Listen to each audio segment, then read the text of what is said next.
Selamat pagi bosku. Pagi ini kita mau melakukan perbaikan jalan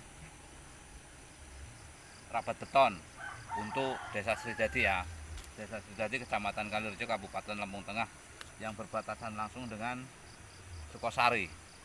Ini Srijadi, yang itu Sukosari. Nah, ini jalan ini mau ada perbaikan rapat beton yang dilakukan secara swadaya. Untuk masyarakat Srijadi memang luar biasa, jos. Nah, ini oke, sekarang kita lihat.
Memang itu ora.